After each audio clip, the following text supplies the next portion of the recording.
Hello and welcome to Atop the Fourth Wall, where bad comics burn. But there's nothing bad about today's Patreon-sponsored review. What the hell can I even say at this point? It's the Batman-Superman movie, World's Finest, aka a three-parter from the Superman animated series that was originally aired as a movie. It's the first direct crossover in the DC animated universe, bringing together Superman and Batman, who had returned after the original run of Batman the Animated Series, for the new Batman adventures. For crying out loud, we've all seen this before! And if you haven't, why the hell are you watching this video? Go and watch the movie! I'm liable to just stop in the middle of this review and start watching it because it's that good! Comparisons will no doubt be drawn to Batman v Superman Dawn of Justice. And yeah, no, sorry, I think this is better. Look, I respect those of you who liked that movie. I've heard your defenses. I've read your analyses. I know what you think it was going for, what it was trying to do, but I can't agree. But here's what I will say. I'm not gonna harp on it. The patron just asked me to review this. They didn't ask for anything else but a review of this, so that's all you're gonna get. No scene-by-scene comparisons of where one went wrong and the other went right. You want me to do a proper review of Batman v Superman, Giant Monsters All-Out Attack? Sure, manage to grab the Patreon slot before someone else does and pay me to do it. This episode is about World's Finest, and we're gonna celebrate World's Finest. I won't even make joking references to it just so this can stand on its own. And I hope you guys appreciate that. I had like 5 different opportunities in this for Martha jokes and 10 for Luthor's P-Jar. Frankly, I think the bigger debate in my head will be whether I try to imitate Kevin Conroy's and Tim Daly's voices, or just go for my standard Batman and Superman voices. Here's a hint. Let's dig into the Batman-Superman movie, World's Finest. Welcome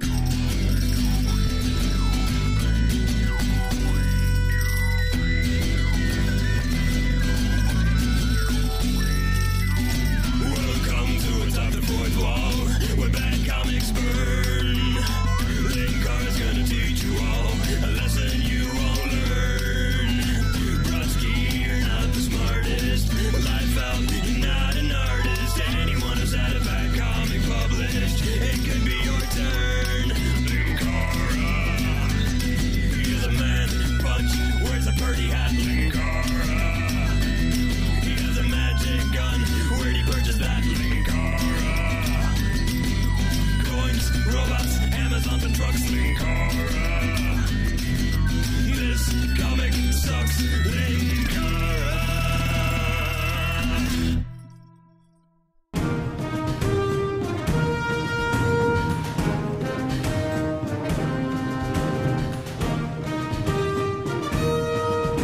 You know, everyone talks about the 2 title heroes, but everybody forgets it's also a team-up with Bugs Bunny. After the Lightning announces our movie title, we open in Gotham City, where an antique store is closing up. At least until Harley Quinn comes in and gasses the owner. Good work, Harley girl. Now, what would be a suitable trade for our joke in the box? You don't expect fair for trade and stuff. You'll be lucky to get store credit, dude. Instead, the Joker takes a statue of a green dragon. Later, Commissioner Gordon and Detective Harvey Bullock are investigating, thinking it's weird that the statue is the only thing he took. Especially since word on the street says he's desperate for cash these days. You'd think after he finally won that court case allowing him to trademark the Joker fish, he'd be rolling in dough. Batman steps out of the shadows and examines some chipped remains of the statue. Well, suddenly I have a refreshing mint flavor. He takes some of the remains back to the Batcave to analyze. Alfred informs him that the statue is only about 30 years old, meaning it's not really much of an antique, is it? And that it has a reputation, namely that people who have owned it have died prematurely. And I can tell you why. This so-called jade is emitting low-level radiation. Now the Joker's radioactive! That can't be good! Realizing what the jade really is, Batman decides to take a trip to Metropolis as Bruce Wayne. We cut to Air Force One the next day, where Lois is with the press pool. However, a group of terrorists suddenly storm in with guns. Ladies and gentlemen of the press, if you stay calm, you may actually live to write about this. 10 secrets that the terrorists who hijacked the president's plane don't want you to know about. There. Now I just need to circle some innocuous part of this photo, and there! Journalism degree justified. Lois runs over to a phone on the wall. That is, of course, immediately blasted by the guy. So what? Did she think she had a cloaking device on her? Why did she think that would work? The lead terrorist forces her back into her seat, preparing to kill her to make an example out of her. Miss Lane. Lane? Lois Lane? The one Superman always saves? Afraid so. Superman stalks his girlfriend when she's riding with the president. Superman actually turns the plane upside down while dealing with the terrorists. Thanks for strapping me in. Yeah, it's a pity the president has a concussion now. With the terrorists dealt with, Soups goes to talk to Lois. I hope I didn't shake you and the others up too badly. Statistically speaking, flying is the safest way to travel, you know. You keep saying that, yet 3 times I've met you involve airplane-related disasters. Lois asks if there's any way she can meet with Superman during a time when he's not rescuing her from danger, but a bank robbery occurs nearby and interrupts the chance to actually connect with him outside of the regular mold. Meanwhile, Lex Luthor is none too happy to read about the president calling Soups Metropolis's favorite son and decides to go for a drive. However, when he gets down to the car, it's not his bodyguard, Mercy Graves, there to greet him, but Harley Quinn, who starts driving. Damn child-proof locks! Harley then decides to pick up a hitchhiker. What's sad is that the Joker isn't even in the top 10 of the worst hitchhikers I've seen in media.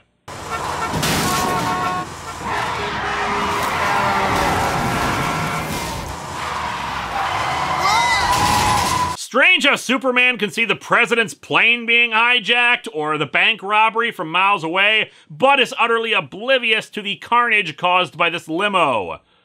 Or maybe he thinks Lex finally snapped and wants to let this run its course.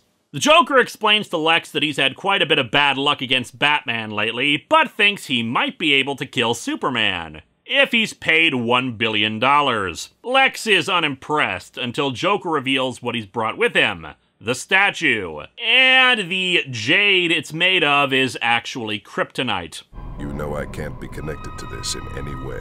It's a good thing we're not driving conspicuously or anything. Later, Bruce arrives at the airport. Wayne Enterprises is there to make a business deal with LexCorp. I hear he's nothing but Gotham trash. Rich, spoiled, and absolutely gorgeous. Yeah, I guess, if you're into chins that could cut meat. No, seriously, you ever notice how sharp that is? That chin is a deadly weapon. Anyway, Bruce goes right up to Lois, who's enamored with him. He invites her to dinner, mostly to get info on Superman. Over to the Joker, he needs some new accommodations from another crime boss, using his laughing gas on him while Harley deals with his associates.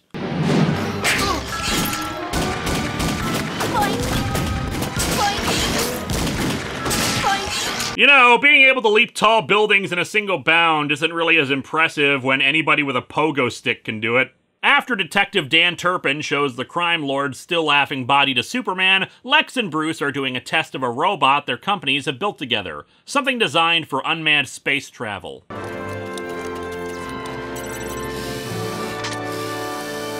Behold, puny humans, I shall defeat the monolith!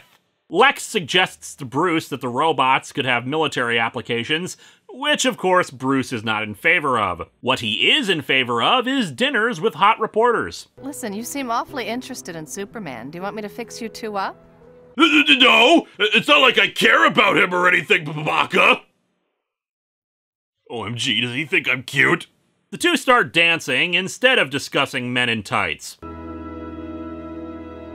Oh, damn it! The paparazzi are shining a spotlight on us! I'm entitled to a private life! Later, Batman investigates a club from Vampire the Masquerade bloodlines, finding one of the goons who had been at the crime boss's place when the Joker took over. After dispatching the others in the club, he holds up the crook and wants to know where the Joker is. Who knows? Making ha-ha with Harley Quinn. But what would he even want with Nelson Muntz? I'd be tempted to let this entire scene play out, if not for the copyright claim that'd follow, but behold the first meeting of Batman and Superman. And the Man of Steel is not fond of Bat's tactics.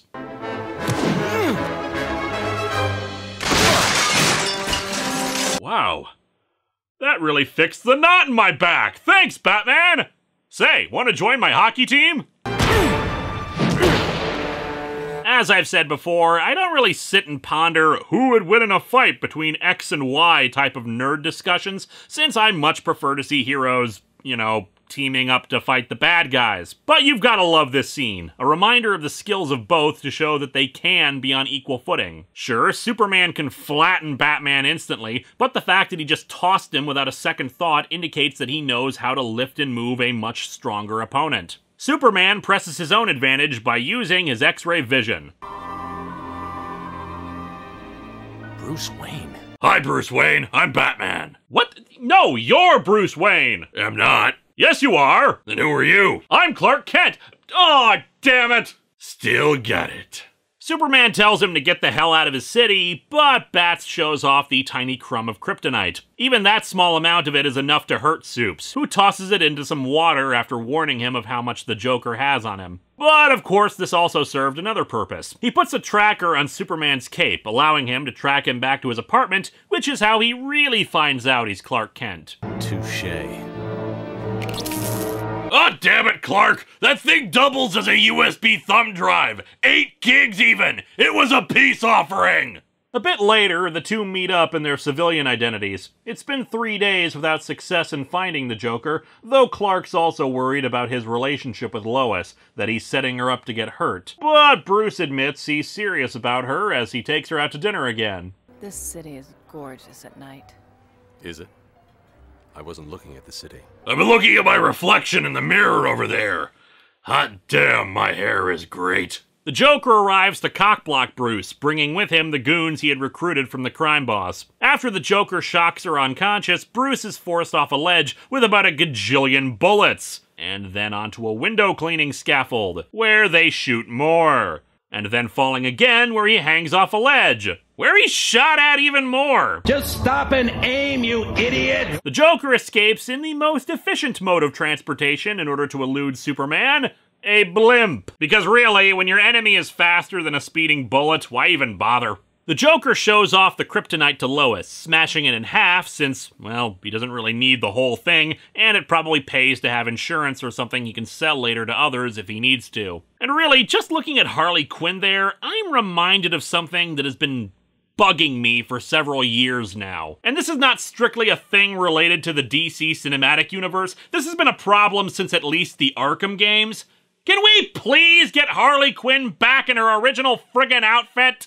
I mean, how lame do you have to be to go, hey, her name is actually Harlequin. Let's dress her up in anything except a Harlequin outfit. I mean, at least her Rebirth outfit has the alternating red and black again, but it's clearly more inspired by the Suicide Squad look. Every other look I've seen for her just screams trying too hard. And yes, you are free to like her other looks if you want, but this is my show, and let's face it, there's nothing about this movie for me to hate, and it's in my contract that I need to be grumpy about something. The Batplane is unveiled. Man, poor Alfred. Bruce dragged him along on this trip, and all he's probably doing is staying in the hotel room with the minibar. The Joker calls up Superman at Dan Turpin's office, flashing his location to him and warning not to bring anyone with him. He's at a LexCorp chemical plant, and Superman smashes in. But, of course, Supes isn't an idiot, bringing with him a protective suit so the kryptonite doesn't hurt him. You'd think he'd at least have the Joker discard the kryptonite, but no. I don't know, probably makes the Joker feel better to have it on him, like his comfort radiation. The Joker leads him to Lois, but then sprays acid on him, destroying the suit. Batman soon follows, forcing the Joker to depart and hoping the kryptonite will finish him. He locks them all in and starts releasing his Joker gas into the room. Fortunately, this is apparently a chemical supply room, so Batman starts looking to see if there's something he can use to escape. Hydrochloric acid. It would take a week to eat through the wall. No. Wait. Kryptonite. Of course! I'll use the kryptonite to escape! Actually, the hydrochloric acid dissolves the kryptonite, though even if this wasn't a chemical supply room, there is still a solution here. Just get Clark out of the radiation suit and wrap the thing up in it. With his strength back, the three escape to try to grab the Joker, who unleashes balls on them. So it was the Joker who sent me these things? The marbles are actually explosives, which destroy the chemical plant. Thank you. I couldn't have saved Lois without your help. I'm aware of that. Bat douche. Whee! Lex is pissed off the next day about his chemical plant being destroyed and the Joker botching the job, so he expresses his dissatisfaction in a very businesslike demeanor.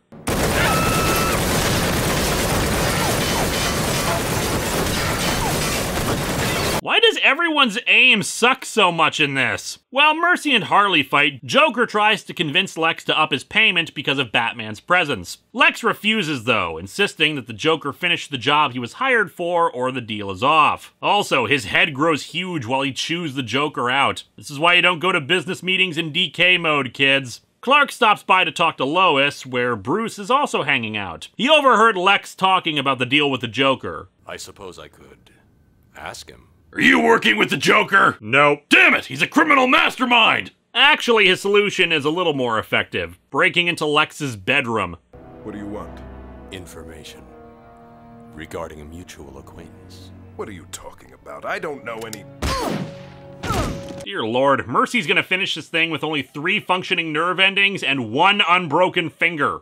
More security breaks in, forcing Batman to leave, but he makes it clear he'll be back. Lex says Mercy called Joker to accept his demands, since obviously Batman now has to be dealt with. Meanwhile, Lois talks with Clark about her transferring to the Daily Planet's Gotham division to be closer to Bruce. We haven't made a formal commitment or anything, but yeah, it's that serious. I've only known him for a week and I'm already substantially changing my life for him. This is based on a comic book. A distress call from a cruise liner gets Lois on the job, as well as Superman, who flies out to investigate. The Joker's blimp is put to better use by him basically calling out Batman to arrive at the bay.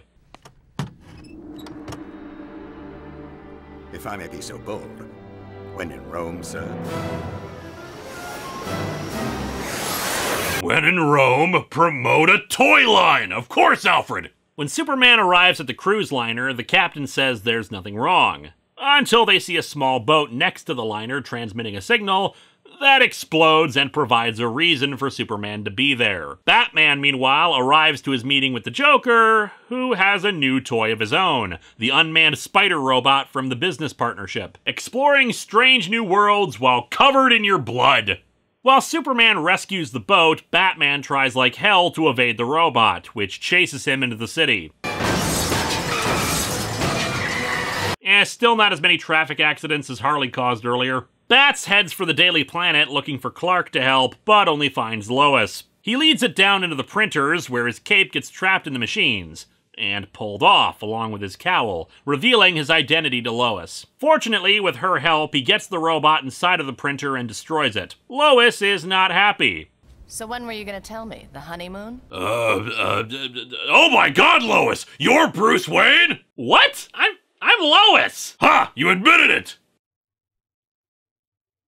Well, it was worth a try. The robot emerges again, but Superman promptly deals with it. Lex takes the news of the robot's destruction well, and I'm not joking this time. And in this case, he knows he has to have one last meeting with the Joker. Meanwhile, Lois treats Bruce's wounds and is still pissed at him. She goes off for some iodine while Superman arrives. It's ironic, you know. She likes Bruce Wayne and she likes Superman. It's the other 2 guys she's not crazy about. Too bad we can't mix and match. Well, our character models are pretty similar. We could throw on each other's clothes and see if anybody notices. Nah, save it for another crossover. Bruce thanks Superman for his help, dropping his dickishness a bit, but then mentions where the robot came from. Actually, I'm having trouble finding Luthor, and I thought you might have some ideas. Clark, I can't even find my nipples. What makes you think I could find Luthor? The 2 head off to the lab where the robot was being developed, figuring that's where Luthor is gone, and they're right. Joker's there too, pretty pleased to see a giant wing ship also at this robot production lab. I don't know, maybe it's more a general weapons lab, but the point is Lex decides to let the Joker take the fall, kill them, claim that they found the Joker and Harley there after investigating the stolen robot, and case closed. However, the 2 manage to swing it around so that Harley has the gun, deciding to steal the wing themselves. After a fresh coat of paint to make it look like a smile, and considering how huge that thing is, Superman and Batman apparently stopped 60 times along the way for Bruce to use the bathroom. Why the hell does it take so long for them to get there? Anyway, Joker decides to level Metropolis to show Lex what it's like to lose everything, just like he lost everything to Batman. I'd make a joke about the Joker being motivated by a relationship with Batman, but actual movies have already done that.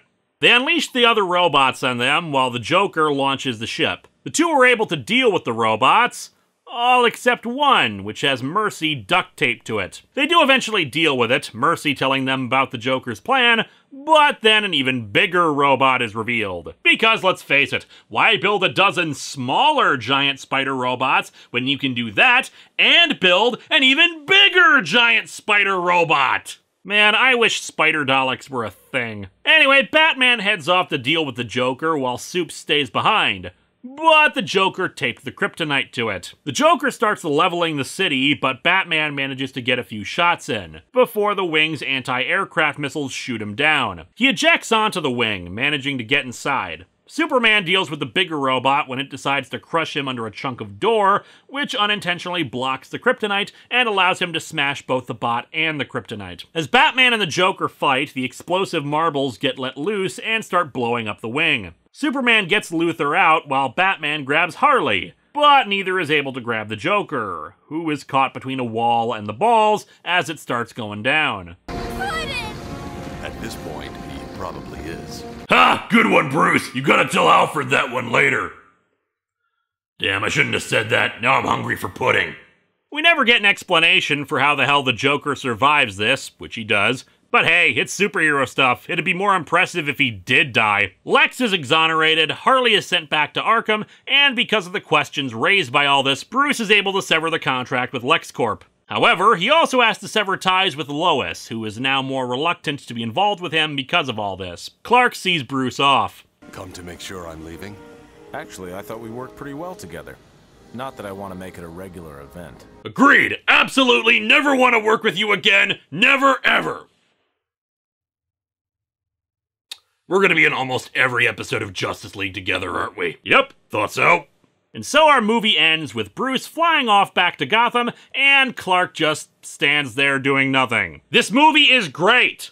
No duh! What else is there to say? The story is engaging and well-paced, the action is exciting, with the odds continually getting ramped up, and the title characters sharing fairly equal screen time, where we get to see them complement the other and show why they're both so damn good. The jokes are funny, the animation is fluid, aside for a few odd moments, and it's just another great example of the DC animated universe. Watch it! I have no new insights. Next time, we begin our annual retrospective, heading back over to Marvel. Or at least a version of Marvel. Or a few versions of Marvel. It's a retrospective on Exiles.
Now that's funny.